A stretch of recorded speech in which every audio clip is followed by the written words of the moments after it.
in the army. From the streets of New York to the Gold Coast, when they speak on his name, they say one word, prophet.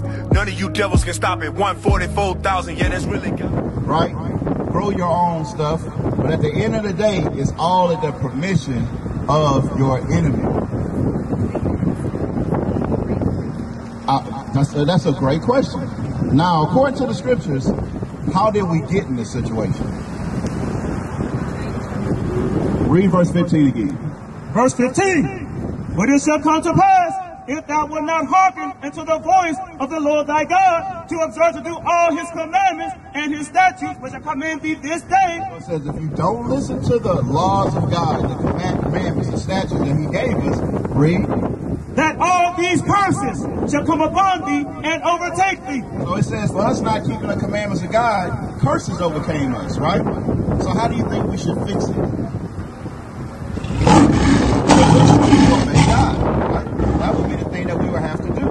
So God gave us laws, statutes, and commandments. Like I was saying, we don't give religion. He didn't give us religion, right? It's a history book and a book of laws, statutes, commandments, and judgments for if you don't keep those commandments, right?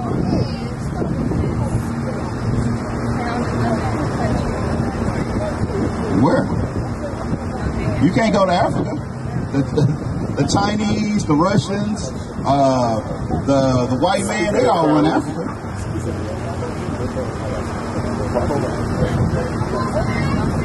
The solution is to keep God's laws, statutes, and commandments. That's the solution. If you believe you have a God, that's the question. If you believe you have a God, your God says, I will fight for you if you keep my laws, statutes, and commandments. Right? But if you don't, guess what? We're in these cursed conditions. Because you just said, you agree with that we curse in the city, curse in the field, right? Right? Next one it says, you finish with Deuteronomy 28, verse 48? Yes, sir. Keep reading. Watch this. It says that we have to go to our enemies for food. Read. And in thirst. And in thirst, you want something to drink? Well, you got to go for water. It's illegal in certain states for you to collect rainwater. You want some Aquafina? Guess what? You got to go to your enemy, right? Just to turn your faucet on. Guess what? Somebody else controls that. Not you, not us. It's not our people. We have to go to another group of people for that, right? Read. And in nakedness. Our clothes, right? We want to put clothes on. Guess what? We got to get the raw textiles from somebody else. Go ahead, I'm listening. Right, correct. You have to get it. But that's just an offering, a sacrifice. It's okay, I wouldn't do this, and I would be that's just me giving back to my nation. I understand that. But at any time they shut those stores down, where you going to go? If they say, we don't want to sell you stuff no more, we're only going to sell it to him or to him. Just like the hair industry. Yes, ma'am. Yes, it happens all the time. We saw COVID-19 that they could shut anything down they want at any time. Didn't we see that? They made it to where you couldn't leave your house. They can make it to where you can't go outside no more at any time. Right? Y'all saw that. We had the COVID-19. Everybody was posted up. Right? We couldn't do nothing. It wasn't as bad here in places like California. It was way worse. They couldn't go nowhere. New York, same thing, nowhere. So guess what? At any time, just like you may say, why would they do this? Do you really think they would do that? Would you think of people would act like they're curing us for syphilis, but really be giving it to us? Would somebody do that? But they did it, right? Exactly, right? So what we're talking about is how to get past that, right? The question that you asked, right? We know those things about the enemy, so it's like, now how do we get by? The scripture says we got to keep God's laws, statutes, and commandments. Right. That's what's going to help us get by, right? We'll deal with each other as a people. Guess what? Whenever election time comes, what's the big question that they ask about the blacks and Hispanics? What's the question? Say it again? What's being done for us? That's okay. That's what we ask sometimes. But on TV, they asking who we gonna vote for. Right. I'm gonna ask you a question. Who the Chinese people vote for? Who the Arabs vote for? You sure? You ever heard them talking about it? Nope. You want to know why? Because they don't care. I'm going to show you what they do. Give me Zephaniah 2 verse 1. I'm going to show you what all the other nations do that we don't do. Right? Because we depend on our oppressors. Right? A lot of our people on assistance. Right? When something goes on in our communities, we wait for them.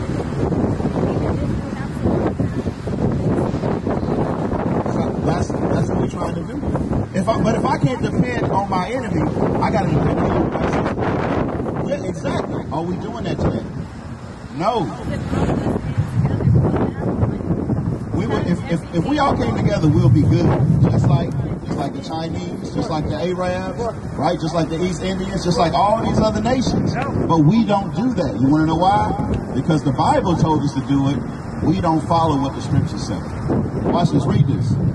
Zephaniah chapter 2 and verse 1. Gather yourselves together, yea, gather together, O nation not desired. I'm asking a question. If we had to say who is the most undesired people in America right now, who would we say?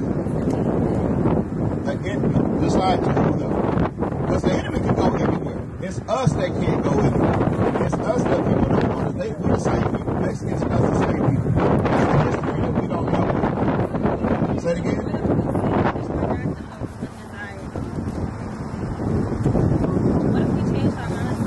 Yeah, we can change our mindset, but can we change everybody else's mindset? How? Us and other nations. I mean, us as a people, right? When we're talking about... Exactly. That's what we're talking about. Sister, you asked me, what do we have to do to fix ourselves? What did I say? Togetherness and keeping the commandments. What did I say? Anything dealing with the enemy?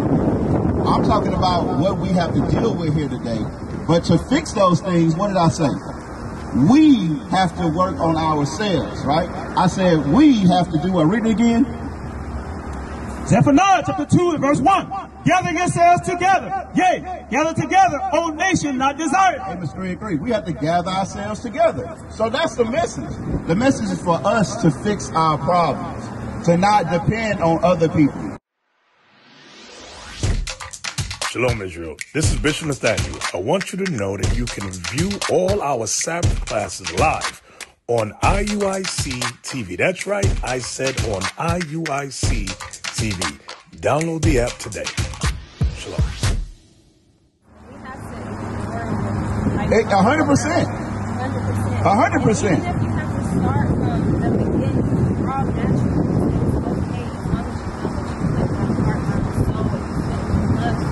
Correct. Now watch this. Go to Hebrews chapter 13, verse 4. Because what's the one big problem with our nation today is we got a bunch of sons and daughters being raised by their mothers only, right? That's an issue, correct? Wouldn't you say what y'all say? Right? Single parent household, you was raised with your fathers? You was? What about you? Not really. Not really, right? But we know that goes on in our community. That's a stigma amongst our community, right? Now watch this. Read this. Hebrews chapter 13 and verse 4. Marriage is honorable in all. The scripture says marriage is an honorable thing, right? Would you agree with that, sister? Right? Now, I'm asking you brothers.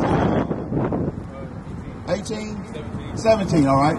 The OGs, the older brothers y'all deal with, how many of them talk to y'all about marriage and about how it's a good thing and how y'all should be looking for that? No? No? Any of y'all ever had that conversation? No, right? Not even myself. What about you? It says a trap, right? It's a trap. That's what's going on in our communities, right? We're being taught that it's a trap. What about you, sis? What have you been told about marriage before you went on your journey? I would say that. Have you been raised up to be a wife and to do stuff like that? Okay, but maybe that happened on the women's side, but on the man's side, that don't happen. Right? On our side, we don't deal with that. Now, if we went back to following the commandments of the scriptures, we would know. Read it one more time. Marriage is honorable in all. Marriage is an honorable thing, right? This brother right here, he engaged to get married. I'm married. Almost married in a couple days. Married. married, right? That's what we teach amongst ourselves, to get married, right? That's an honorable thing, right? Because when we teach marriage, we start with ourselves, right? You're the God and king of your household. So guess what? You raise your kids right. So you don't have a lot of issues and stuff like that. What y'all brothers think about marriage? When I find the right one. You gotta find the right one, right? What about you? Man, be real, man. Be real. Look, be real with me. Hey, this ain't church. Be real with me. What? We teaching the Bible, but we want to know from our people, right? We want to know the truth. What's going on in the minds of our people? So what y'all think about? What y'all think about marriage? Say it again. I think I just think it's good, you know, like when you get to that certain mature age. You know, When you get to that, okay, mature age. To that point where you can find real love for somebody instead of, you know what I'm saying, you walking around and you see a woman and then lust after her. You know what I'm saying? You can only think about just your woman, that one woman. You know what I'm saying? Okay. I'm going to tell you something. I've been married for 18 years, right? And some days, I can't stand my wife.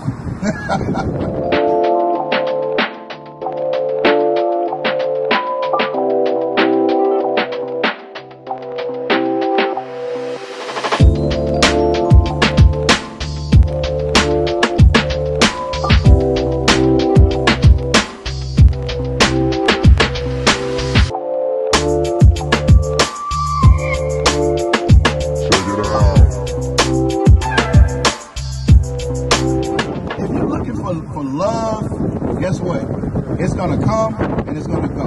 It's going to come, it's going to go, right? Marriage is really about duty and responsibilities, right? I want to build my nation, right? I want to raise a son, right, to be powerful, to build a nation. So guess what? I'm going to marry a sister that has the same mindset that I have, and I'm going to raise my kids that way, right? That's what it's about. It's going to be some days where we want to punch each other, right? But we ain't going to do it. But it's going to days we're going to be mad, right? And that's the fairy tale that's been taught to our people. All those princess stories and things like that, that ain't marriage right there, right? So brother with the shades on. Now you said, you know, we're going to wait until we, find somebody. While you waiting to find somebody, are you staying celibate? Are you trying people at the same time? It's the fact where it's like you can't go search for love. It's supposed to happen naturally.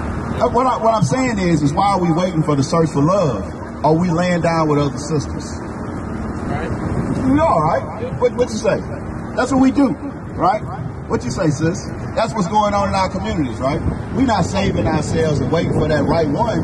We're going to do what we do. And that's why we have that problem with single-parent households, right? I'm going to show you what the Bible says about that. Read that. Exodus chapter 22 and verse 16.